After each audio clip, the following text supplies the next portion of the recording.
সুপ্রিয় দর্শক মণ্ডলী, দেখুন আমরা এখন দরিয়ানগর বিচের একেবারে উপরে যেটা টাওয়ার সেখান থেকে সমুদ্র দেখেন কি অসাধারণ লাগছে। অসাধারণ, আল্লাহর সৃষ্টি কত সুন্দর আপনারা দেখুন, অসাধারণ, জাস্ট অসাম, জাস্ট অসাম।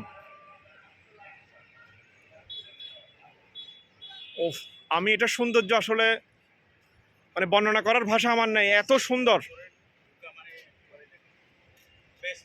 অসাধারণ অসাধারণ অসাধারণ। এখান থেকে ছবি খুব সুন্দর আসবে, অসাধারণ অসাধারণ ছবি আসবে। এবং এখান থেকে বিশ্বের দীর্ঘতম সমুদ্র সৈকত দেখার অনুভূতিটাই আসলে অন্যরকম। যেখানে তোমার অনুভূতি কি?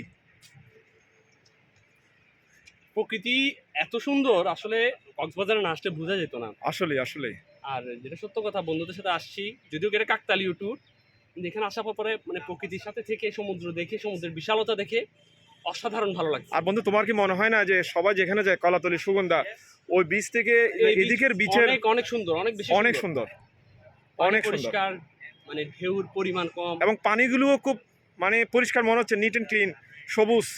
এই পানি দেখে কেউ বলবে না যে এটা আসলে আমাদের বাংলাদেশ, হ্যাঁ, মানে থাইল্যান্ড বা মালদ্বীপের মতো পানি। এবং আমার কাছে মনে হচ্ছে আমরা আমাদের দেশটাকে রিপ্রেজেন্ট করতে পারতেছি না বিশ্বের কাছে। নাহলে এত সুন্দর একটা সমুদ্র সৈকত আমাদের দেশে আছে, কিন্তু আমরা বাইরের পর্যটক আকর্ষণ করতে পারতেছি না।